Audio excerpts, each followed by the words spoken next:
So let's start our journey into the 20th century with one of the most important and influential thinkers of this time, Sigmund Freud. Why a psychoanalyst? What does it have to do with art or literature? Well, believe it or not, he is very important to understand the schools of the avant-garde. 1901, The Interpretation of Dreams, one of the most important books by Freud, in which he describes that our mind is not just feelings and reason fighting one against the other. No, our mind is much more complex. It's composed at least by three levels, three different structural ways of functioning. Our consciousness, called the I, our repressive consciousness, the set of norms, moral values, laws that we have assimilated during our growth, our education, that's called the super I. And then there's a third large area in which we don't have much control. It's called the id, or the unconsciousness.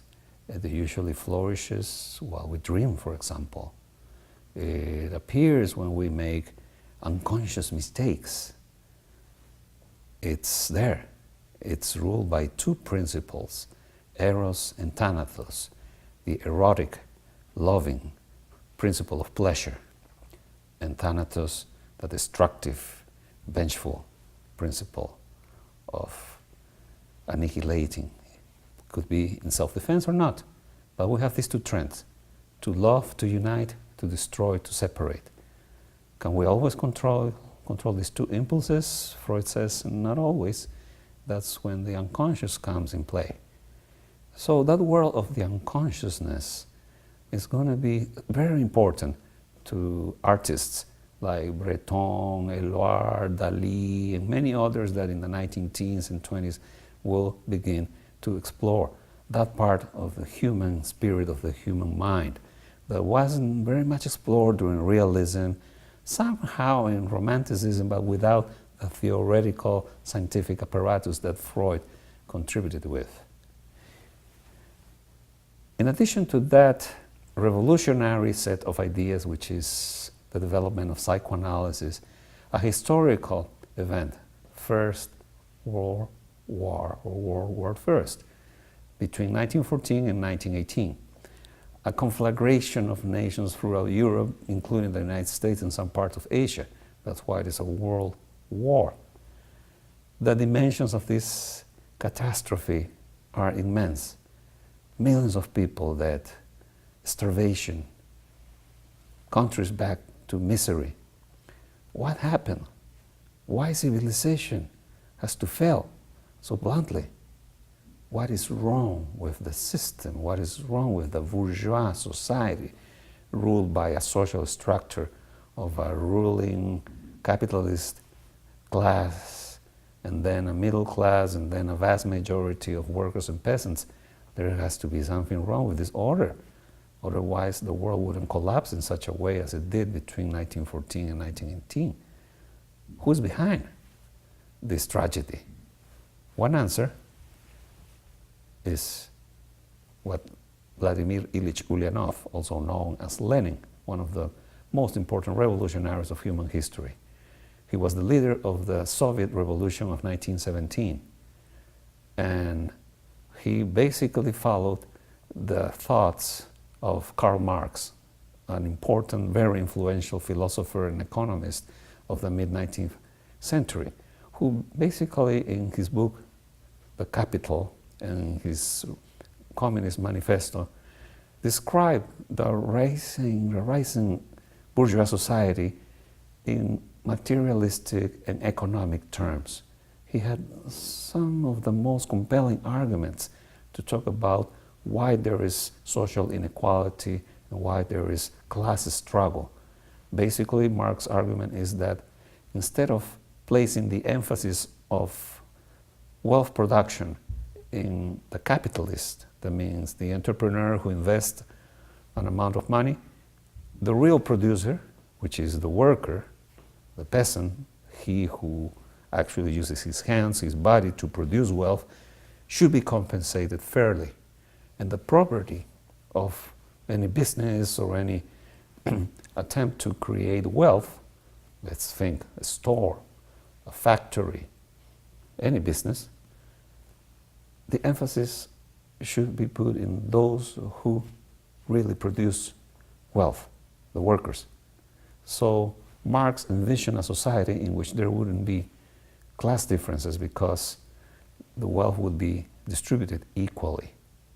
The first time someone took these ideas into practice was in Russia, where the Communist Party, led by Vladimir Ilyich Ulyanov, Lenin, and his comrade, the one that appears in the corner, the lower corner, Leon Davidovich, also known as Trotsky, seized power, imprisoned the Tsar and his family, and installed a government that was dictatorial, but supposedly representative of the interest of the vast majority of the Russian people, mostly the peasants and the workers. So this revolution also ignited the imagination of artists and writers.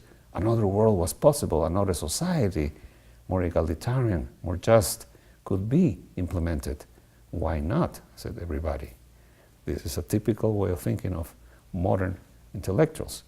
So, other forms of revolution, of rapid change, inventions. The car brought speed. Communications were much faster. The sense of time changed with the invention of cars, airplanes, communications like the telephone, and also in the visual aspect, cinematography.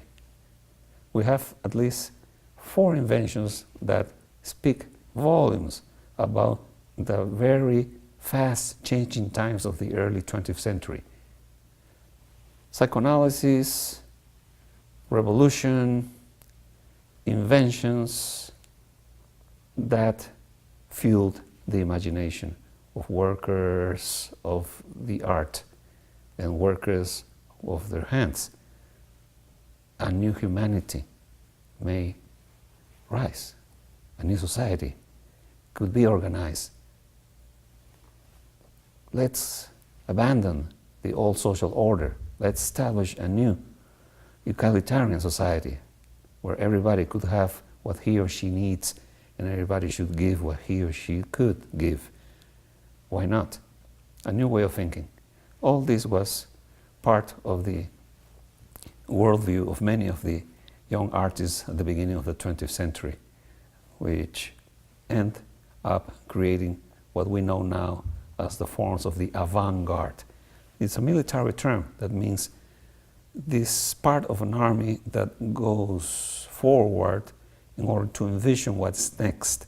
So the avant-garde poets, musicians, painters saw the future before most of the people would be able to do it. So new forms of social organization, new forms of being human. And that's what made them vanguardist or avant-garde artists, because they were supposed to be the transmitters, the medium between this utopian future society and the backward, exploitative, unjust society of early capitalism.